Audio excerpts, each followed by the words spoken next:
అత్యాధునిక సాంకేతికతను రోబో టెక్నాలజీని వినియోగిస్తూ మోకాలి మార్పిడి శస్త్రచికిత్సలను నిర్వహిస్తున్నామని యశోద ఆసుపత్రి వైద్యులు సునీల్ దాచపల్లి తెలిపారు.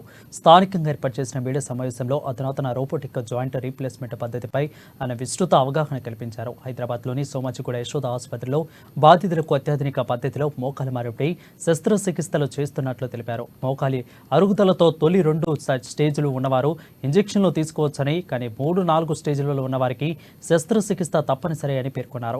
రోబోటిక్ జాయింట్ రీప్లేస్మెంట్ ద్వారా ఖచ్చితమైన విధానంలో మోకాలి మార్పిడి చేయవచ్చని, ఈ విధానానికి ఫిజియోథెరపీ సైతం సులువుగా ఉంటుందని వివరించారు.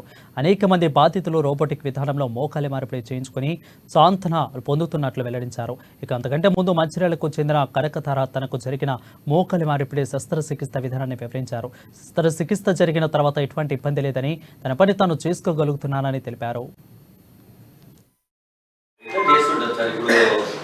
ఇప్పుడు కొంతమంది ఉంటారు అర్లీగా అయిపోతుంటాయి, వాళ్ళకి చెప్తాం ఇన్సూరెన్స్ చేసుకోవచ్చు, కానీ చేసుకొని పెట్టుకుంటే 3 సంవత్సరాలు ఎంత అవుతుంది? మ్యాక్సిమం 20,000. నా పేరు డాక్టర్ సునీల్ దాచేపల్లి. నేను senior robotic orthopedic surgeon and key hole surgeon అంటాం. అంటే ఇప్పుడు లిగమెంట్ సర్జరీస్ చేస్తాం కదా, ఆర్థ్రోస్కోపీ అని key hole surgeon, Yashoda hospital, Somajiguda. ఈ రోబోటిక్ విధానం ఏంటంటే జాయింట్ రిప్లేస్మెంట్స్లో ఒక లేటెస్ట్ పద్ధతి. ఇప్పుడు ఈ మోకాళ్ళ మార్పిడి మెయిన్ ఏంటంటే ఇప్పుడు అందరికీ అవసరం అవుతుంది. ఎందుకు? ఈ మోకాళ్ళ మార్పిడి అనేది తప్పదు, నాకైనా తప్పదు, మీకైనా తప్పదు. అంటే దీంట్లో ఏంటంటే ఇప్పుడు లేటెస్ట్ టెక్నాలజీలు వచ్చాయి మనకి. ఇప్పుడు ఏంటి, లోపలేసే పరికరం అది ఎక్కువ రోజులు మనిక వేసుకుంటే, ఒక్కసారి చేసుకుంటే మోస్ట్లీ ఒక 30-35 సంవత్సరాలు వచ్చిందనుకోండి, మన లైఫ్ అయిపోయినట్టే.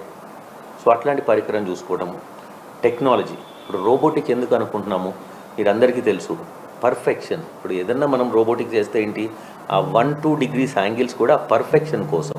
సో దీనికన్నా బెస్ట్ ఒక మంచి ఇంప్లాంట్, ఎక్కువ రోజులు మన్నికున్న ఇంప్లాంట్, మంచి టెక్నాలజీ రోబోటిక్తో చేసుకుంటాం. సో దాంతో ఏంటి లాభము, మోస్ట్లీ లైఫ్ లాంగ్ ఒకటే సరిపోవచ్చు. సో ఇది అంటే ఇప్పుడు ఇవాళ ఇక్కడికి రావడానికి కారణం ఏంటంటే, ఇప్పుడు ఈ రోబో అనేది మెషిన్ మామూలుగా కదిలించడానికి కష్టం. సో ఇవాళ ఏంటంటే అందరికి అవగాహన తీసుకురావడానికని తీసుకొచ్చి మేడం చేసుకున్నారు రీసెంట్గా. ఆవిడ ఎక్స్పీరియన్స్ కూడా ఇప్పుడు మేము ఎన్నైనా చెప్పొచ్చు, మీరు వాళ్ళ ద్వారా వింటే ఏంటంటే కొంచెం మీకు ధైర్యం వస్తుందని మేము ఇవాళ ఈ మీటింగ్ పెట్టడం అయింది. ఒక సంవత్సరం అంతా బాగా కష్టపడ్డాను. ఇక్కడి నుంచి అక్కడ పోయేసరికి బ్యాలెన్స్ ఆగులేదు మొఖాలు. అయితే ఒక 2 హాస్పిటల్ తిరిగినాము, మాకు నచ్చలేదు. ఈ సారు మంచిగా అనిపించింది, మంచిగా చేసేయండు, మంచిగా నడుస్తున్నా. నేను అన్ని పనులు చేసుకుంటాను.